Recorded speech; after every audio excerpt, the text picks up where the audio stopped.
Ce soir, en séance publique, une proposition de loi pour empêcher la vente en ligne de livres au rabais. Objectif, barrer la route aux géants du net comme Amazon et protéger les libraires. Reportage dans une librairie du 14e arrondissement de Paris, signé Nathalie Guilloire. Ici, dans cette librairie indépendante du 14e arrondissement de Paris, on dénonce la concurrence déloyale que génèrent des entreprises comme Amazon. Jusqu'ici, ces opérateurs en ligne cumulaient la gratuité des frais de port du livre avec la remise autorisée de 5%. Ça constitue un désavantage pour les librairies de proximité puisque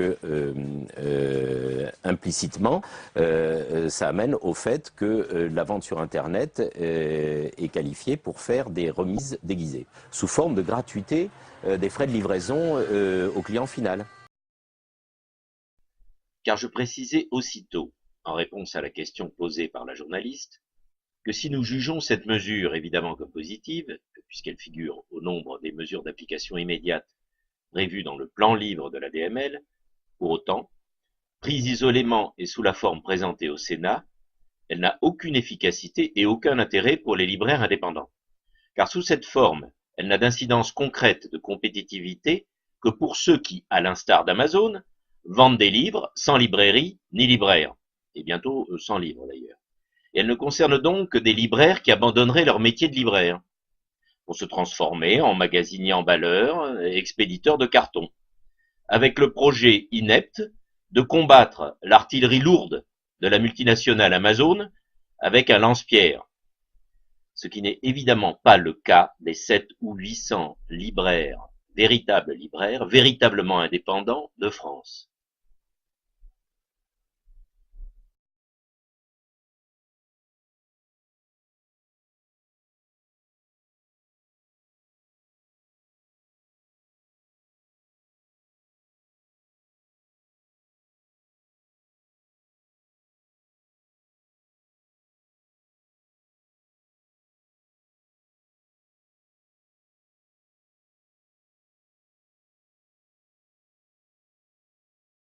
Pour remédier à cette situation, une loi est prévue.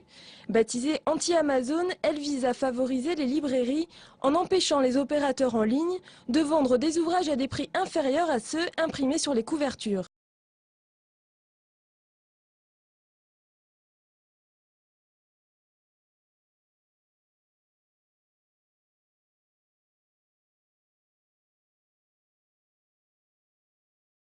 Une proposition de loi pour empêcher la vente en ligne de livres au rabais.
Pour le syndicat de la librairie française, cette loi serait un bol d'air pour les librairies. C'est un pas extrêmement important. C'est une manière, en consolidant, en développant ce chiffre d'affaires que les libraires font sur Internet, de compenser l'érosion des ventes en magasin ou l'érosion des ventes aux bibliothèques et aux écoles.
Alors, de quel genre de protection parlons-nous et pour quels petits libraires?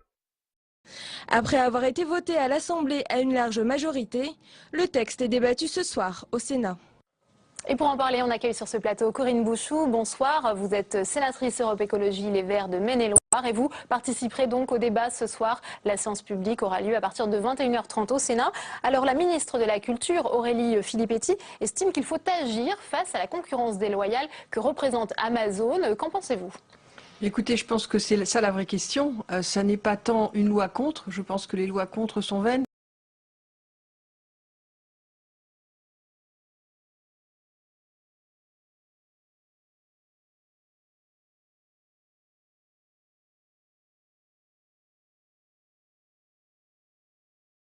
C'est plutôt une loi pour donner un bol d'air. J'ai entendu l'expression. C'est une bouée positive.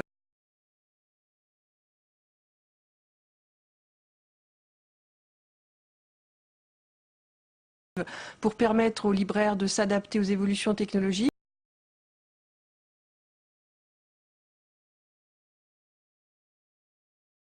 Dans un contexte où, il faut bien le dire, l'entreprise que vous avez citée abuse. Et à partir du moment où il y a l'abus d'un dominant qui crée des distorsions dans un marché,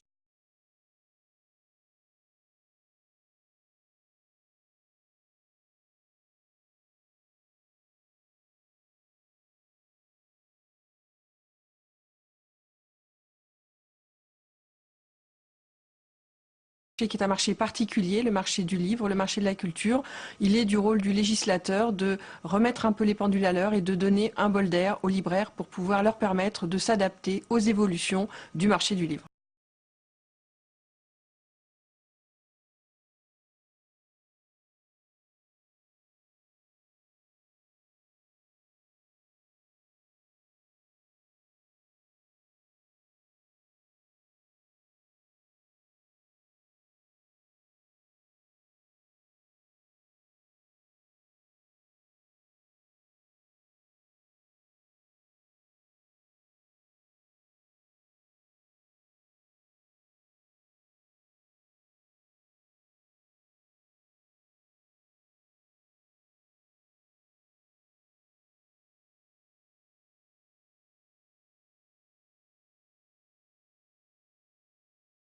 Est-ce que la proposition de loi qui va être débattue ce soir va permettre de suffisamment protéger les libraires et de les conforter dans leurs fonctions ?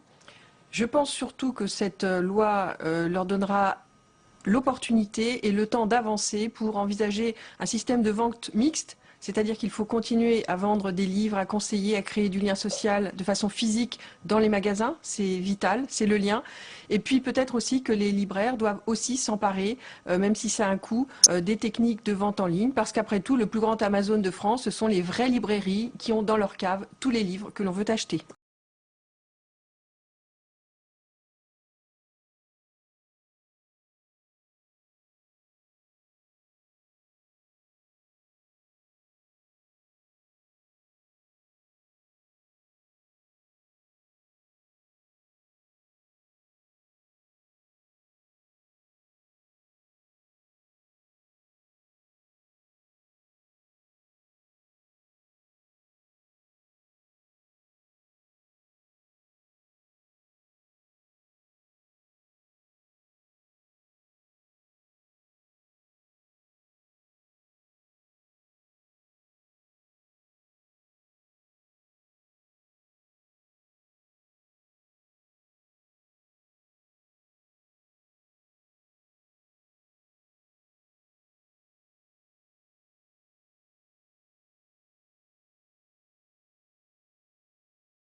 Alors justement, c'est l'argument de chez Amazon. On estime que bien, les consommateurs vont être pénalisés, puis notamment ceux qui n'ont pas de librairie près de chez eux. Alors, Oui, alors on a entendu cet argument. Alors évidemment, pour les personnes qui sont extrêmement éloignées d'une librairie, l'entreprise Amazon offre de réels services.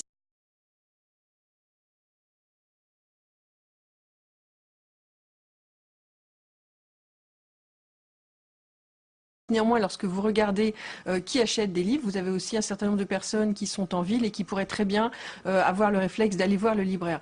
Cette loi, si vous voulez, ne contraint personne, elle rétablit plus d'équité et elle va donner aux libraires l'opportunité, on va dire, de repartir du bon pied. C'est une loi qui est nécessaire, même si elle ne sera pas suffisante.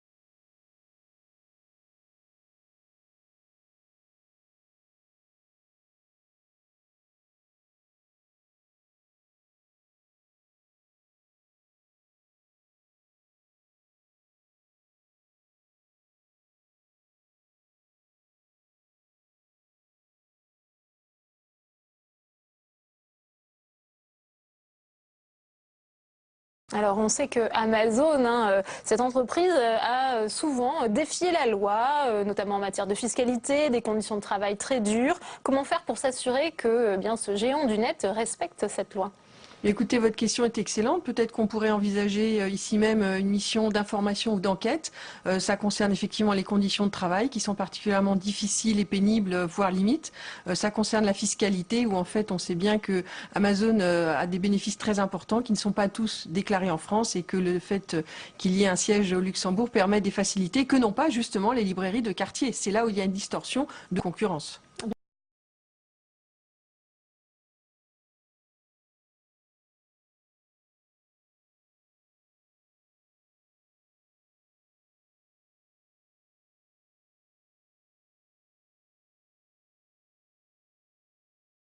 Merci beaucoup Corinne Bouchou d'avoir été notre invitée ce soir.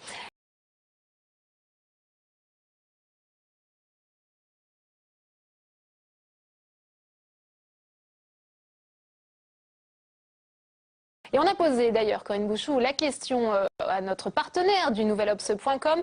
Achetez-vous encore vos livres dans les librairies? Eh bien, les internautes ont répondu oui à 67%, non à 32% sur 156 votants. Super.